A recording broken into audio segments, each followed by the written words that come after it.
Years ఈరోజు మనము DSC school assistant గణిత శాస్త్రం కంటెంట్లో ఉంటున్నాము. ప్రాక్టీస్ బిట్స్ చేసుకోబోతున్నామండి. ఈ బుక్ వచ్చి తెలుగు మరియు సంస్కృత అకాడమీ ఆంధ్రప్రదేశ్. ఇంట్లో అంకగణితము చెప్పేసుకున్నామండి, ప్రాక్టీస్ బిట్స్. సో కంటెంట్లు సంబంధించి అంకగణితం నుంచి మనకి 5 or 6 బ్లాంక్స్ కంపల్సరీగా వస్తాయండి. కావున ఇవి చెప్పుకున్నాము, అయిపోయింది నెట్తో. కానీ 3 సమ్స్ హోంవర్క్ సమ్స్ ఉన్నాయి, అవి కామెంట్లో చెప్పలేదండి ఎవరు. కావున అవి ఒకసారి చూసుకున్నాము. వీడియో మీకు స్టార్ట్ చేసే ముందు మా అభ్యర్థులందరికీ చిన్న మనమండి, దయచేసి హోంవర్క్ సమ్స్ ఎవరైనా ట్రై చేస్తే నాకు కూడా హెల్ప్ఫుల్గా ఉంటుందండి. అలాగే ఈ ఛానల్ని సబ్స్క్రైబ్ చేసుకొని లైక్ కొట్టండి. ఇంకా నేను వీడియోస్ చేయడానికి ఎంకరేజ్ చేసిన వాళ్ళు అవుతారండి. Thank you. చూడండి, 69th సమ్ ఒకటి ఉంది.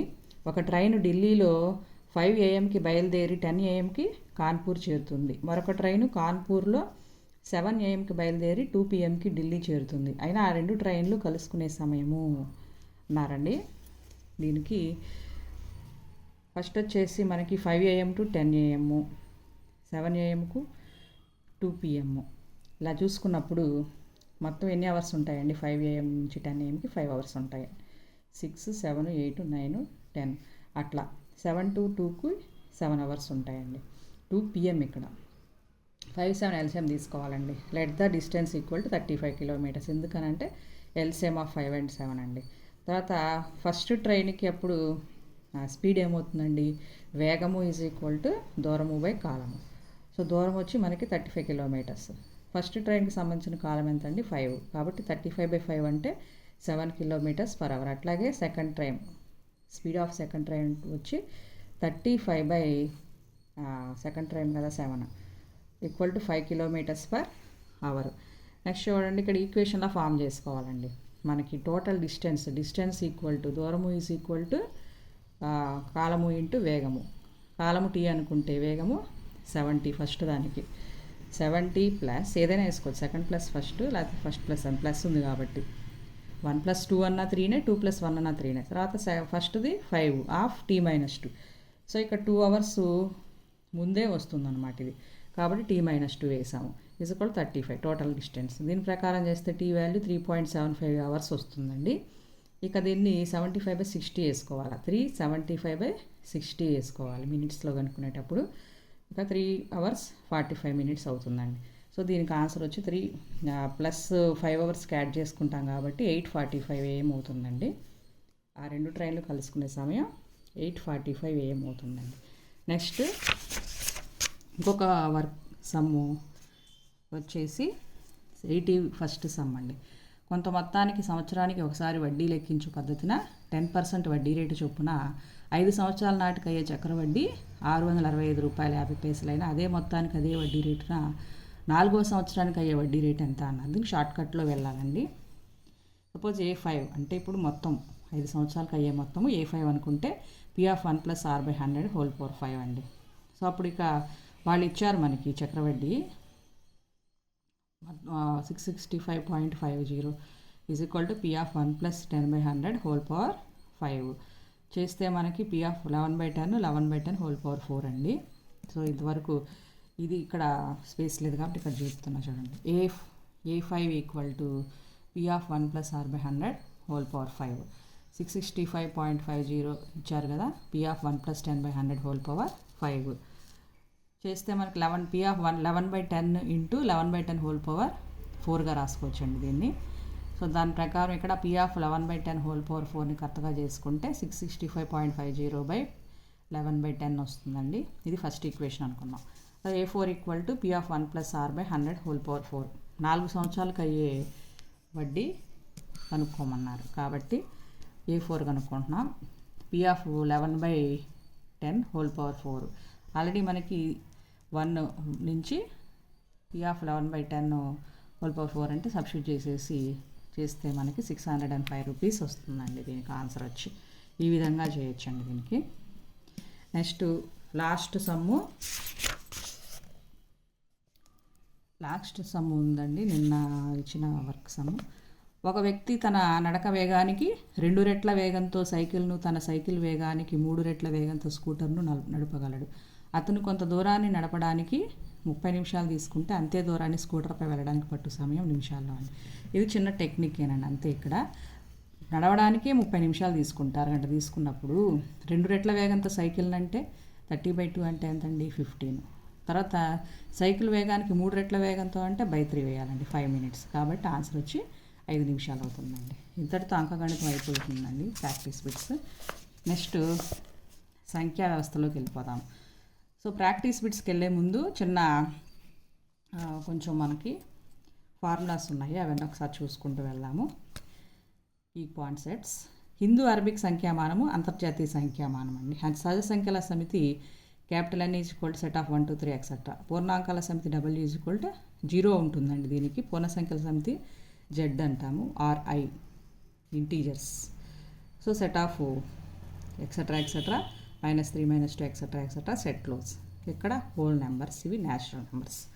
నెక్స్ట్ అట్లాగే రేషనల్ నెంబర్స్ అకరణీయ సంఖ్యా సమితి Q = set of X such that X = P/Q, PQలు పూర్ణ సంఖ్యలు, Q0 = 0 సెట్ క్లోజ్.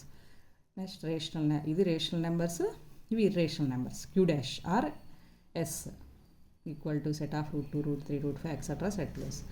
వాస్తవ సంఖ్యా సమితి real numbers R = Q union Q'.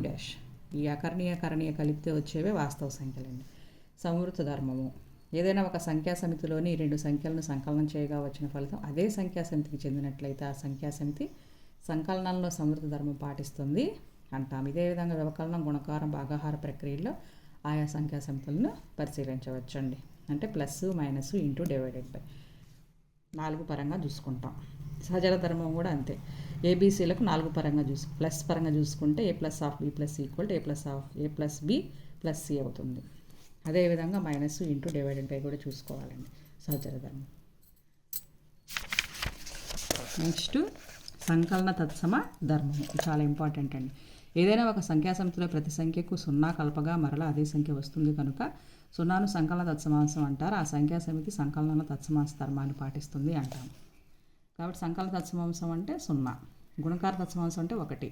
ఏదైనా ఒక సంఖ్యా సమితిలో ప్రతి సంఖ్యను 1చే గుణించగా అదే సంఖ్య వస్తుంది కాబట్టి 1ని గుణకార తత్సమాంశం అంటారు. సంకలన విలోమం అంటే ప్లస్ ఇంటూ మైనస్ రావడము, మైనస్ ఉంటే ప్లస్ రావడం. అంటే -Aకి A సంకలన విలోమం అయితే Aకు -A సంకలన విలోమం అవుతుంది. ఆ రెండింటిని ప్లస్ చేస్తే 0 వస్తుంది. గుణకార విలోమం అంటే Aకి గుణకార విలోమం 1/A అవుతుంది, 1/Aకి గుణకార విలోమం A అవుతుంది. ఆ రెండింటిని మల్టిప్లికేషన్ చేస్తే 1 అవుతుందండి. నెక్స్ట్ ఇక వినిమయ ధర్మం అంటే సిద్ధ్యంతర ధర్మం అండి, చాలా ఇంపార్టెంట్ ఇది. ఏదైనా ఒక సంఖ్యా సమితిలో ఏవైనా 2 సంఖ్యలు ఏబీలకు A + B = B + A అయితే ఆ సమితి సంకలనంలో సిద్ధ్యంతర ధర్మం అంటారు. ఇక్కడ ప్లస్ చేశాం కాబట్టి. ఇది ఇంటూ ఉంటే గుణకారంలో సిద్ధ్యంతర ధర్మం, మైనస్ ఉంటే వ్యవకలనంలో సిద్ధ్యంతర ధర్మం, డివైడెడ్ బై ఉంటే భాగాహారంలో సిద్ధ్యంతర ధర్మం అంటారండి. ఈ విధంగా సంఖ్యా సమితి అనేది సంవృత, సహచర, తత్సమాంశ, విలోమ ధర్మాలను పాటిస్తే దానిని ఆ ప్రక్రియలో సమూహము అంటారు. ఇక్కడ సిద్ధ్యంతర లేదండి, గుర్తుపెట్టుకోండి.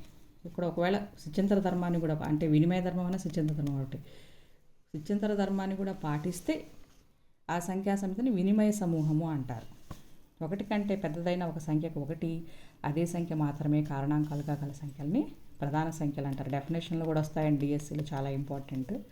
1 కంటే పెద్దదైన ఒక సంఖ్యకు 1 అదే సంఖ్య మాత్రమే కాకుండా వేరే సంఖ్యలు కూడా కారణాంకాలుగా గల సంఖ్యల్ని కాంపౌండ్ నెంబర్స్, ప్రైమరీ నెంబర్స్ అని అంటారు. 1 ప్రధాన సంఖ్య కాదు, సంయుక్త సంఖ్య, కాంపోజిట్ నెంబర్స్.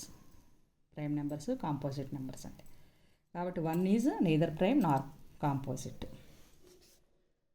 సంఖ్యారేఖ ప్రతి వాస్తవ సంఖ్యకు సదృశంగా సంఖ్యారేఖపై ఒక బిందువు ఉంటుంది. సంఖ్యారేఖపై ప్రతి బిందువుకు సదృశంగా ఒక వాస్తవ సంఖ్య ఉంటుంది. పాజనీయత సూత్రాలు ఇవన్నీ మనము చూసుకోవచ్చండి. 1ల స్థానంలో సరి సంఖ్య ఉంటే 2చే భాగించబడుతుంది. మొత్తం 3చే భాగించబడితే ఆ సంఖ్య 3చే, మొత్తం 9చే భాగించబడితే ఆ సంఖ్య 9చే భాగించబడుతుంది. పదుల 1ల స్థానంలో ఉన్న అంకెలతో ఏర్పడిన సంఖ్య 4చే భాగించబడితే ఆ సంఖ్య కూడా 4చే భాగించబడుతుంది. 100ల 10ల 1ల స్థానంలో ఉన్న అంకెలతో ఏర్పడిన సంఖ్య 8చే భాగించబడితే ఆ మొత్తం సంఖ్య కూడా, ఇక్కడేమో 10లు 1లు అయితే ఇక్కడ 100ల నుంచి తీసుకుంటాం, 3 అంకెలు లాస్ట్ 3 డిజిట్స్ తీసుకుంటాము, ఇక్కడ లాస్ట్ 2 డిజిట్స్ తీసుకుంటామండి. ఒక సంఖ్య యొక్క ఒకట్ల స్థానంలో 0 లేదా 5 ఉంటే 5 చే భాగించబడుతుంది, 0 ఉంటే 10 చే భాగించబడుతుంది. 2 మరియు 3 చే రెండింటితో భాగించబడితే 6 చే భాగించబడుతుంది, లేదా 3 చే భాగించబడి సరి సంఖ్యలన్నీ 6 చే భాగించబడును.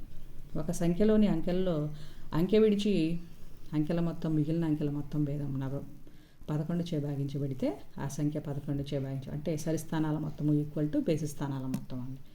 అట్లా అంతమంది దశాంశాలు అంతమందని దశాంశాలు. తర్వాత యూక్లిడ్ భాగాహార సెషన్ ఇది a = bq + r, 0 ≤ r ≤ b అయ్యేటట్లు ఏబీల జతకు అనుగుణంగా q మరియు rలు ఏకైక పూర్ణ సంఖ్యలు వ్యవస్థమవుతాయి. దాని ప్రవర్తనాలండి. అంకగణిత ప్రాథమిక సిద్ధాంతం. ప్రతి సంయుక్త సంఖ్యను ప్రధాన కారణాంకాల లబ్దంగా రాయవచ్చు. ప్రధాన కారణాంకాల క్రమం ఏమైనప్పటికీ ఈ కారణాంకాల లబ్దం ఏకైకము. దాని అనువర్తనాలండి. చాలా ఇంపార్టెంట్ అండి ఇది 10th క్లాస్లో. కసాగు అనగా కనిష్ట సామాన్య గుణిజము, గసాబా అనగా గరిష్ట సామాన్య భాజకము, వర్గము అనగా 2 సమాన సంఖ్యల లబ్దము ఆ సంఖ్యకు వర్గము. వర్గమూలాలు అనగా ఇచ్చిన సంఖ్యను 2 సమాన సంఖ్యల లబ్దంగా వ్రాయగలిగినప్పుడు అందు ఒక సంఖ్య ఇచ్చిన సంఖ్య యొక్క వర్గమూలం అవుతుంది.